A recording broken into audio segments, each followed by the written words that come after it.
시청자 여러분 안녕하십니까. CNB 스페셜 토크의 주정민 교수입니다.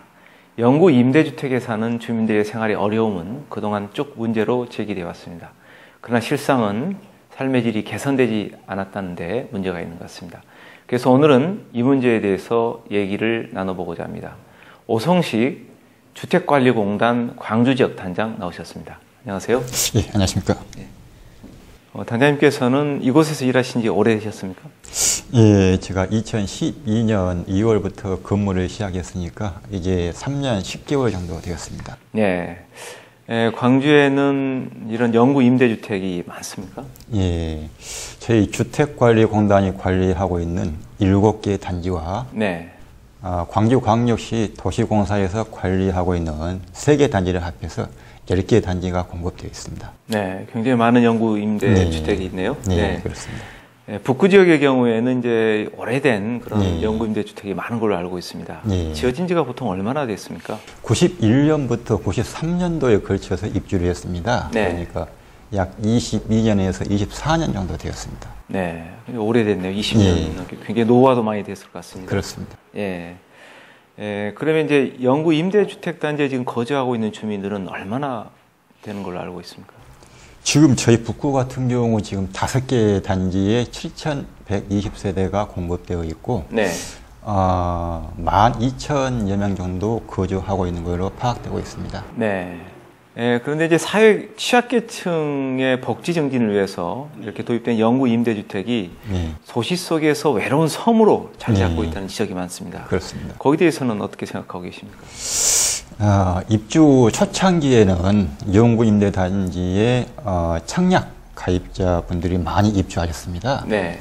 단지별로 차이는 있습니다만은 50에서 한 70% 정도 입주를 하셨는데, 네. 그러다 보니까 이제 자연스럽게 그 소셜 믹서가 형성되어 있는 그런 상황이었습니다. 네.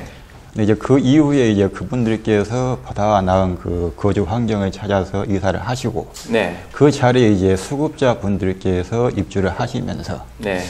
단지 슬럼화가 빠르게 진행되었던 것 같습니다. 네. 단지 슬럼화가 많이 진행됐다고 말씀하셨는데, 그렇다면 이제 꾸준히 보수도 해야 될 것 같습니다. 보수는 네. 진행되고 있습니까? 이제 시설 물별 수선 주기에 따라 가지고 저희가 적게 지금 보수를 하고 있습니다. 네. 영구 임대주택 보통 이제 평수가 굉장히 적은 걸로 알고 있습니다. 네. 그래서 생활하기가 조금 비좁다 이런 지적들도 많은데 네. 실제로 이 넓이나 평수 이런 게 얼마나 됩니까? 지금 대부분 11평에서 13평형으로 공급이 되고 있습니다. 네. 예, 전용 면적 기준으로 한다면은 7평에서 한 9평 정도 되겠습니다. 네.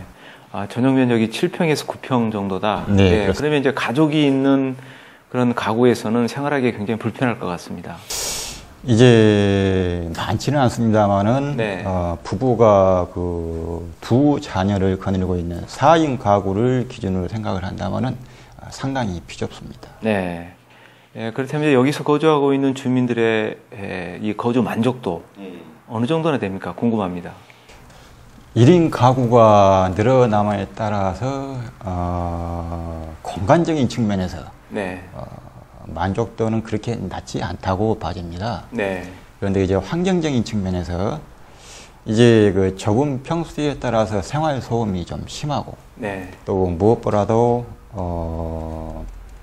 알코올 중독, 네. 또 이제 폭력 성향, 또 이제 정신 박약, 네. 이제 치매, 이러한 분들이 다수 거주하고 있다 보니까 네. 이 분들로 인해서 힘들어하시는 그런 분들이 많이 있습니다. 네. 그렇다면 이제 주민들의 이 삶을 위해서 그런 주거 만족도라든지 뭐 현재 여러 가지 불만 사항이라든지 이런 것들에 대한 조사도 좀 네. 진행이 돼야 될 것 같습니다. 그런 네. 것들은 진행이 되고 있나요? 예, 금년부터 그 주거급여 제도가 시행되고 있습니다. 네. 예, 이 제도와 관련해 가지고 입주민들의 주거 실태가 앞으로는 좀 더 정확하게 네. 파악될 수 있으리라고 생각이 됩니다. 네. 그렇다면 이제 조사하는 것도 중요하지만 네. 사실 이제 조사를 바탕으로 해서 개선도 이루어져야 되는데 네. 그런 후속적인 조치들도 계획을 하고 계십니까? 결국은 이제 그 주거급여 제도라는 게 네. 지금 그 수급자분들께 네. 수급비를 드리고 있는데 네. 예, 이전 같은 경우는 이제 의료라든가 또 교육이라든가 네. 이제 주거라든가 이런 것들이 믹스되어 가지고 한꺼번에 지급이 되었습니다. 네. 그러다 보니까 이제 그 주거 어떤 이제 구체적인 상황에 따라서 네. 차등적인 어떤 이제 주거 급여가 지급이 돼야지 맞는데 네. 일률적으로 지급되다 보니까 좀 문제가 있지 않느냐. 그래서 이제 주거 실태를 좀 더 이제 정확하게 파악하고 네. 거기에 맞춰 가지고 주거 급여 수준을 책정을 한다는 그런 의미가 되겠습니다. 네. 네, 그렇다면 이제 이 영구 임대주택에 사시는 어려운 분들, 예. 이분들의 이 삶의 여건, 또 어려움 이런 것들은 그동안에 쭉 알려져 왔고 또 문제가 제기되어 왔습니다만은 이런 부분들이 그렇게 많이 개선되지 않은 이유 어디 있다고 보십니까? 결국은 정부 주택 정책이 그동안에는 그 공급 위주였기 때문입니다. 네. 그러다 보니까 관리 부분이 상대적으로 소홀할 수밖에 없었습니다. 네. 그렇다면 이제 이 문제를 보는 시각이나 접근 방법 이것도 조금 달라져야 한다고 생각이 되는데 어떻게 보고 계십니까? 이제 공급과 관리가 동일한 가치를 가지고 함께 진행되었다면 아마 지금 이런 문제가 발생하지 않았을 것입니다. 네. 근데 이제 정부 입장에서는 주택 공급의 절대량이 부족한 가운데 네. 한정된 자원을 효율적으로 배분을 해야 되기 때문에 그동안에 주택 공급에 주력할 수밖에 없었습니다. 네. 아직도 주택 공급의 절대량이 부족합니다. 특히 임대주택 같은 경우는요. 네. 근데 이미 공급되어 있는 임대주택 공급 물량이 적지 않습니다. 아마 지금 현재 한 70만 호 정도가 그 입주되어 있습니다.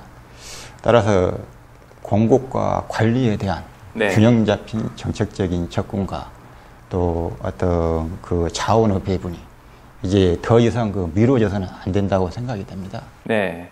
그렇다면 이제 앞으로도 이 계속적으로 새로운 공급이 있어야 되고 또 공급에 따른 여러 가지 관리도 추가적으로 이루어져야 한다 이런 말씀이십니까? 네, 그렇습니다. 네. 그렇다면 이제 공급도 중요하지만 사실은 그 안에 들어가서 살고 있는 주민들의 삶의 질의 개선 예. 이런 부분도 좀 신경을 써야 되겠네요. 네, 맞습니다. 예. 그렇다면 지금 사실 입주해 있는 주민들의 삶, 또 네. 생활, 특히 경제적인 수준이 어느 정도나 됩니까? 지금 영구 임대주택의 경우 주로 그 수급자분들이 입주해 있습니다. 네. 이분들 이제 가족 그 구성원 수라든가 네. 또는 이제 그 장애 정도라든가 네. 또 이제 그 교육 정도라든가 이런 거에 따라서 이제 차등 차등 지급되고 있습니다만 네. 1인 독거 가구를 기준으로 봤을 때 한 40만 원 정도 지급되는 걸로 알고 있습니다. 네. 예, 그 40만 원 가지고는 가령 이제 그 아파트 임대료나 관리비, 기타 공과금을 납부하고 나면은 사실상 이제 그 어떤 이제 문화적인 생활이라든가 네. 이렇게 해가지고 조금 이제 그 여유 있게 생활하는 데는 매우 부족한 금액이 되겠습니다. 네, 그러겠습니다. 그런데 이제 그 자녀들이 있는 가정의 경우에는 이게 이제 워낙 생활이 어렵다 보니까 결국은 빈곤이 대물림된다 이런 지적들도 있는 것 같습니다. 네, 그렇습니다. 제가 이제 2013년도에 도암 2단지 입주민 거주 실태에 대한 전수조사를 실시한 적이 있습니다. 네. 그때 이제 설문조사에 응답하신 471세대 중 네. 326세대, 69%가 되겠습니다. 네. 이분들의 학력 수준이 국절 이하였습니다. 네. 이제 학력 수준이 낮다 보니까 좋은 직업을 얻을 수 있는 기회가 없었을 것이고, 이제 그 생활이 어렵다 보니까 자녀에 대한 교육도 충실하지 못했을 것이고, 그러다 보니까 결국 이제 가난이 대물림되는 그런 현상이 나타나고 있는 것 같습니다. 네.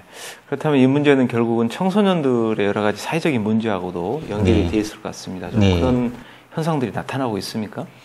이제 이것도 이제 하나의 사례입니다. 네. 그 2013년도에 모자 가정 세대인데 네. 임대료와 관리비를 장기 체납하는 세대가 있어서 네. 제가 이제 그 실상을 조사한 적이 있습니다. 그 시점에 이제 모친께서는 2년 넘게 교도소에 수감 중이었고, 네. 이제 장남이 강직성 척추염에 걸려가지고 네. 이제 골반이 그 휘는 그런 상황에서 치료를 받지 못하고 방치되어 있었습니다. 그리고 이제 20살 된 이제 차남이 음식점에서 배달 일을 하면서 이제 그 형제가 생계를 유지하고 있는 그런 상황이었습니다. 네.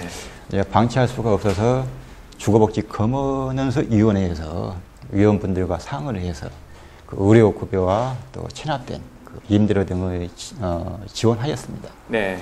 그리고 이제 얼마 후에 모친께서 출소를 하셔가지고 이제 자녀 둘을 관리를 하게 되었는데 이게 또 얼마 후에 또 그 임대료와 관리비를 체납하고 있었습니다. 네. 그래서 확인을 해보니까 그 모친과 차남이 이번엔 교도소에 수감되어 있었습니다. 네. 모친께서 생계 수단이 없다 보니까 결국 차남을 데리고 절도를 하다가 이제 적발이 되고 교도소에 수감이 되었던 것입니다. 네. 결국 이제 모친은 어려운 이제 경제 상황이 자녀까지 전과자로 만든 네. 그런 어떤 이제 사례가 되었고, 그리고 그 시점에서 장남은 또 다시 이제 돌봄을 받지 못하고 방치되는 그런 상황이었습니다. 네, 안타까운 사연이네요. 네. 네. 근데 이제 한 조사를 보니까 영구 네. 임대주택에 거주하는 주민의 네. 75%가 우울증에 시달리고 있다. 이런 조사 결과도 있습니다. 실제로 지금 실태가 어떻습니까?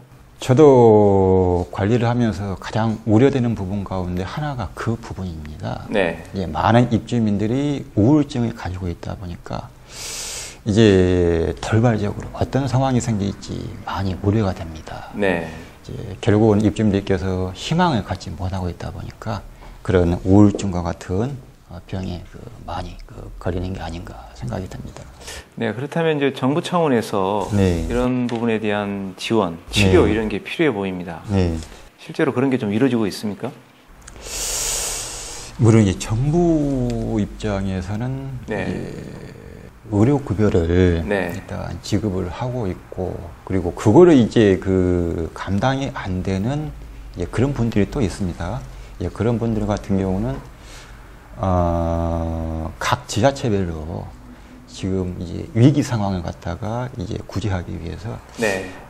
그 희망복지지원단이라는 그 조직을 구성을 해가지고 지금 그 활동을 하고 있습니다. 네. 그래서 이제 그런 어떤 이제 그 한계 세대가 적발이 되고 그러면은 저희도 이제 그 구청이라든가 이쪽하고 협의를 해서 네. 이제 많이 구제를 해드리고 있습니다. 네. 현장에서 일하시다 보면은 네. 안타까운 그런 순간이나 그런 사건들도 많을 것 같습니다. 네. 네. 예, 2013년도에 네. 저희 입주민 한 분이 고층에서 투신을 하셨습니다. 네. 이제 그분께서 투신하시기 얼마 전까지도 이제 사무실에 오셔가지고 이제 커피를 타 드시면서 직원들하고 얘기를 하고 또 저에게도 이제 오는 길에 나뭇가지에 못 보던 새 2마리가 앉아 있다고 하시면서 네. 앞으로 좋은 일이 있을 것 같습니다. 이런 얘기를 하셨습니다. 네. 그리고 이제 그날 제가 CCTV를 통해서 그분의 마지막 모습을 보았습니다. 네.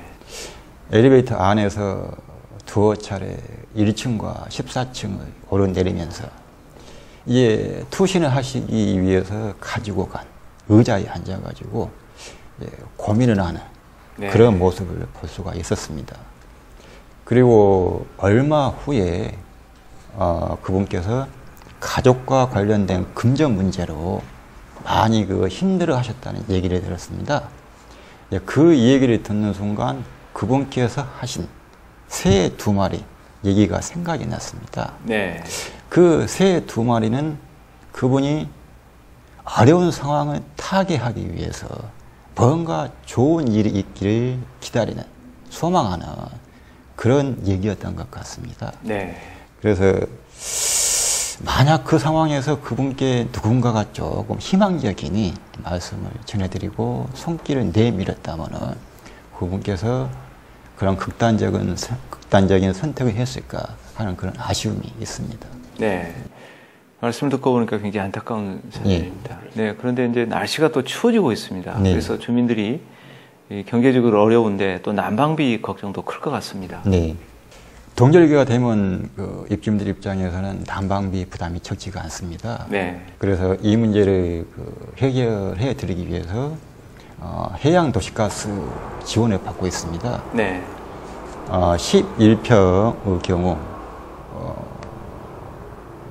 수급자의 경우 한 달에 24,000원씩, 그리고 차상위 계층의 경우 12,000원씩 난방비를 차감해 드리고 있습니다. 네. 예, 이런 이제 임대주택에 사는 그런 주민들에 대한 외부의 편견, 뭐 네. 이런 것도 문제가 되겠습니다만은 네. 사실 여기에 거주하고 있는 주민들끼리의 소통 문제, 또 네. 공동체 형성, 이런 부분도 굉장히 중요해 보이는데 그런 것들은 어떻게 잘 되고 있습니까? 영구임대 단지의 경우 입주 계층이 주로 노약자, 장애우 이런 그 취약 계층이다 보니까 네. 자생적으로 소통이 활성화되거나 공동체가 활성화되기를 기대하기는 좀 어렵습니다. 네. 그래서 관리사무소, 복지관, 또 그 유관기관 등 지역사회의 역할이 중요합니다. 네. 그렇다면 조금 더 구체적으로 지역사회나 네. 뭐 복지기관의 역할, 어떤 것들이 있다고 보고 계십니까? 그래서 지금 지역사회 그 유관기관 그 협의체 구성의 필요성이 있어서 네. 저희가 그 주거복지 거버넌스 위원회를 구성해 두었습니다. 네. 이제 동위원회는 입주민 대표, 네. 시의원, 구의원, 동사무소, 또 주민자치위원회, 네. 그리고 지구대, 119 안전센터, 또 그 중학교, 또 북구 중독관리센터, 네. 복지관, 그리고 관리사무소, 이렇게 그 11개의 기관으로 구성이 되어 있습니다. 그리고 이 위원회에서 하는 일은 그 위기가정 지원, 또 공동주택 거주가 부적합한 분들에 대한 그 대처, 또 주거환경 개선 사업, 네. 또 학생 선도, 또 장학금 지급, 또 치안이나 그 화재 등 안전 문제 등 입주민과 관련된 여러 가지 문제를 논의하고 해결 방안을 찾고 있습니다. 네. 그 앞으로 활동이 기대됩니다. 네. 네. 예, 단장님께서 보시기에는 그렇다면 주민들의 삶의 질을 좀 개선시키기 위해서 네. 가장 우선적으로 필요한 게 뭐라고 보고 계십니까? 우선 입주민들의 마음에 네. 우리 지역사회의 따뜻한 온정을 불어 넣어드려야 됩니다.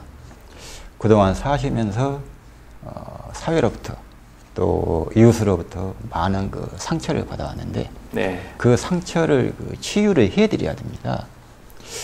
일단 그 상처가 치유가 되기 시작하면 본래 가지고 있던 그 착한 네. 심성이 나타나게 되고, 그리고 이제 착한 생각이 선한 생각이 빠르게 그 확산이 되는 그런 그 현상을 보이게 됩니다. 네. 그리고 공동체가 이제 스스로 자정하는 그런 현상이 나타납니다. 네. 그리고 이제 사람들은 이제 말과 생각과 행동이 변하게 됩니다. 그리고 그 결과 이제 악한 생각이나 행동은 사라지거나 네. 또는 이제 억제되게 됩니다. 네. 그렇다면 그 입주민들의 상처를 치료하기 위해서 네. 예, 관리소 차원에서 추진하고 또 시행하고 있는 일도 있을 것 같습니다. 소개 좀 네. 해주시죠. 네. 네. 아까 말씀드린 주거복지 거버넌스 위원회를 구성해서 운영을 하고 있고, 네. 그와 별도로 또 저희가 그 희망 나누기 그 행사를 하고 있습니다. 네. 이제 동 행사는 입주민들을 가는 그 소통을 촉진하고 또 입주민들에게 그 희망을 나누어 드리기 위해서 하는 행사입니다. 네. 금년까지 이제 3년 차가 되었습니다. 이제 봄철에 그 화해 동아리 회원들이 주축이 되어 가지고 네. 파종을 하고, 그리고 이제 꽃을 가꾸고, 그래서 이제 10월에 꽃 화분을 만들어 가지고 네. 저희 그 주거복지 거버넌스 위원회 그 위원분들께서 이제 그 거동이 불편한 그 세대에 방문해 가지고 꽃 화분을 나누어 드리고 희망과 그 격려 또 그 위로 말씀을 전해 드립니다. 네. 그리고 이제 나머지 화분은 일반 입주민들을 대상으로 해 가지고 나누어 드리는 그런 행사입니다. 네. 예, 그렇다면 주거복지 거버넌스 위원회의 그런 다양한 활동에 대해서 네. 주민들의 반응은 어떻습니까? 일단 매우 그 반응이 좋습니다. 네. 네. 그리고 이제 거버넌스 위원회의 그런 활동 상황을 입주민들이 보고 느끼면서 이제 스스로 그 생각이 바뀌고 또 어떤 이제 반사회적인 성향 이런 것들이 많이 감소하였습니다. 네. 예, 그러면 이런 활동들을 통해 네. 예, 구체적으로 나타난 변화상 네. 혹시 그런 사례가 있다면 좀 소개를 좀 해주시죠. 지금 저희 단지 안에 살고 계신 분의 네. 얘기입니다. 아마 그분들께서 이 방송을 보시리라고 생각이 되는데. 네, 네, 네. 제가 맨 처음에 왔을 때 아파트 10층에서 이제 베란다에서 이제 울고 있는 그 어린이를 발견했습니다. 네. 그리고 그 옆에 이제 어머니가 계셨어요. 근데 이제 어머니가 남편과 사이가 이제 안 좋다 보니까 네. 이제 아이를 이제 잘 돌보지 못하고 이제 스트레스가 심하다 보니까 또 아이가 이제 그렇게 이제 베란다에 나와서 울고 있는 그런 상황이었던 것 같습니다. 네. 그리고 이제 그 부부 사이의 관계가 안 좋다 보니까 단지 안에서 자주 이제 그 부딪히고 갈등 상황이 만들어지고 또 단지 안에서 또 그로 인해서 그 선량한 그 이웃들에게 또 피해를 끼치는 그런 상황이었습니다. 네. 근데 일단 저희가 그 여러 가지 활동을 하면서 그리고 또 복지관과 또 함께 연계해가지고 또 아까 말씀드린 그 북구 중독관리센터 네. 이쪽과 연계해가지고 관리를 시작하면서 이제 그분이 서서히 변하기 시작했습니다. 최근에는 그 단지 그 봉사 활동 단체로 네. 삼정승 봉사단이 있습니다. 그 삼정승 봉사단 그 회장직을 맡으시면서 네. 그 생각이나 행동이 굉장히 많이 변했습니다. 예, 오늘 여러 가지 다양한 얘기 나누는데요. 예, 꼭 하고 싶은 얘기나 못다한 얘기 있으면 한 말씀 부탁드리겠습니다. 네. 영구 임대 단지는 사회적 자산이고 또 사회적 가치 창출의 주체가 될 수 있습니다. 이제 법률적 측면에서 소유자는 그 LH 공사이지만 네. 우리 사회의 가장 어려운 취약계층의 주거 안정을 위한 사회 안전망이라는 측면에서 본다면 국민의 자산입니다. 네. 따라서 우리 모두가 관심을 가지고 돌보아 드려야 할 당위성이 존재하게 됩니다. 네. 이제 영구임대단지와 지역사회 간의 단절과 차별화 문제를 해결하는 과정을 통해서 사회 통합이라는 사회적 가치 창출의 주체로 전환이 될 수 있다고 봅니다. 네. 예, 앞으로도 따뜻한 마음으로 함께 사는 마을을 만들어가는데 많은 노력 부탁드리겠습니다. 오늘 말씀 감사합니다. 네, 감사합니다. 네.